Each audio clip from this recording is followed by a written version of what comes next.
mu mel ni rek dig ba daal nay wàcc wala itam sax ndigal la jëm ci Moustapha Diakhaté ginnaaw nag ci suba ba léegi ñu ko doon néggandiku foofee ca palais de la justice de Dakar ci àtte ci wax ji nga xam ne waxoon na ko mu di wax ju rëy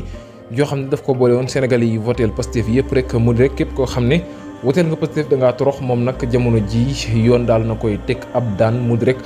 2 mois de prison boo xam ne war na ko daal di tëdd moom mii di Moustapha Diakhaté ci ay propos wala sax ay mauvaise kaddu waaye itam rek muy ay kaddu yoo xam ne tegginawul benn yoon ba tax rek kon jamono ji yoon daal la mu digle moo di kii di Moustapha Diakhaté daal dana daal di tëdd ca prison lu toll ci 2 weer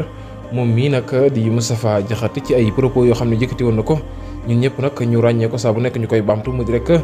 Sénégal képp koo xam ne rek woteel nga Pastef da ngaa alku baatu alku boobu daal moo ko daal di yóbbee la ko dal tey jii kon jamono ji ni ki avocat yi nga xam ne ñoo ko doon layal mu mel ni rek jamono ji daal seen lay wa jiwul benn yoon ndax kat moom mii di Moustapha Diakhaté daal nañ koy bàyyi ca prison ñibbi ci seen i kër kon jamono ji li nga xam ne yoon daal na koy digle rek moo di ñu moom dana tëdd li nga xam ne moo di 2 mois de prison ci ay kaddu ma jàpp ne nag Sénégal booy wax war ngaa mën a wax lu rafet loo xam ne ñëpp mën nañ ko daal di dégg ndax kat wax kenn ayibu ko waaye itam rawat na wax sa xalaat waaye waxuñ benn yoon ngay wax di dal ci kenn loolee digaluñ ko kenn waaye itam lu waa digalu ko kenn moom ba tax rek kon la wax coûté cher na ko kon 2 mois de prison dafay daal di tëdd moom Moustapha Diakhaté